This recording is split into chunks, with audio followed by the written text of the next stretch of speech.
ka na ganito kasi, kailangan mo siya i-distribute muna eh. So remember, pag distribute mo tong x sa x or x times x, magiging x squared siya. Then x times 2, magiging 2x. Then greater than or equal sa 15. Pero pag ganito na yung given kasi, kailangan naka-0 yung isang side. So magkakaroon tayo ng x squared plus 2x. Then minus 15. Then greater than or equal sa 0. So ngayon galing dito, maghanap ka ng factors. Kaya sabi ko, aralin mo yung factoring. So kung naintindihan mo naman kung paano mag-factor, yung factored form nito is magiging x parehas tag-isa. Then, magkakaroon tayo ng tawag dito.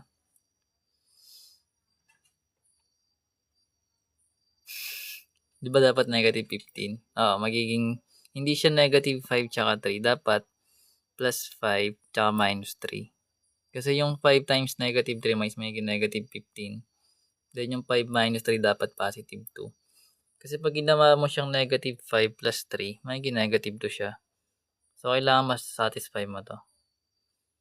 Anyways, so kailangan natin equate muna sa 0 para makuha natin yung critical points. Do okay naman na yan, gagawin mo na lang siya, equate mo lang sa 0.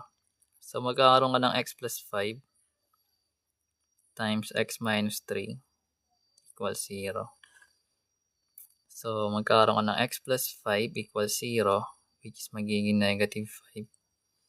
Then, yung x minus 3 equals 0 mo, magiging x equals 3. So, ito yung mga critical points. And remember, kapag meron kang or equal dito, ibig sabihin, itong mga critical points is included or part siya ng solution set. So, lagyan mo siya ng circle, open ng shaded. Kasi, sa number line, ilalagay mo yan. So, kung ito yung number line natin, lagay mo yung 0 dito sa gitna.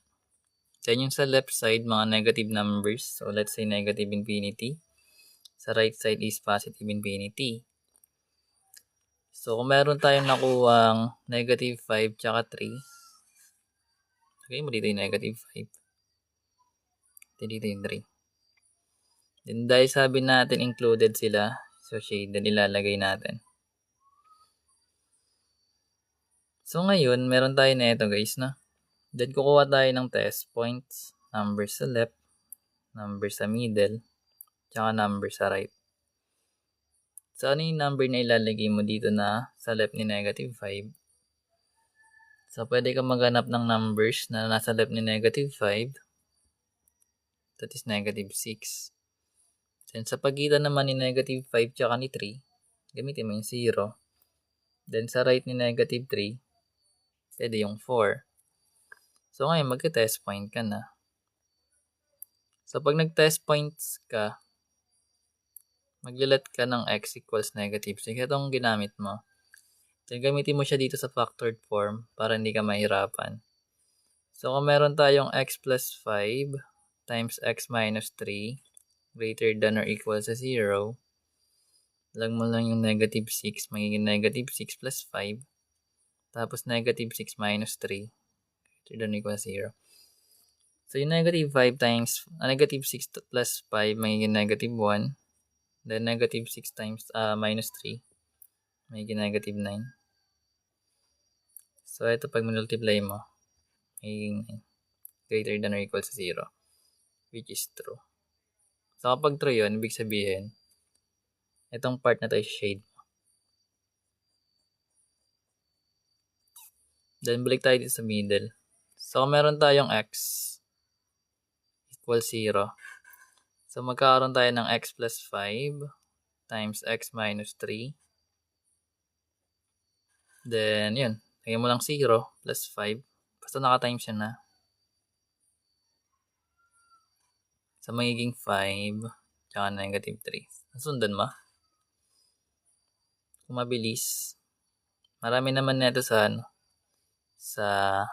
YT. So, magiging false. So, yung next naman, yung sa 4. So, dahil false yun, next mo lang to. Then, kung meron kang x equals 4, same process. Magkakaroon tayo ng x plus 5 times x minus 3. Then, magkakaroon tayo ng 4 plus 5, 4 minus 3. Then, magiging 9 times 1. Then, magkakaroon tayo ng 9. Then, this is true. So, kung true yun, ibig sabihin may shade to. Then, interval notation na. Left to right. So, galing negative infinity. Papuntang negative 5. Included yung 5 sa bracket. Then, union. Galing sa 3. Hanggang positive infinity. Included yung 3. Ganyan tsura niya. Then, gusto mo naman siya inequality symbol. Notation. Dahil less than, nakatalikod yung symbol. Pero dahil kasali yung negative 5, meron siyang or equal.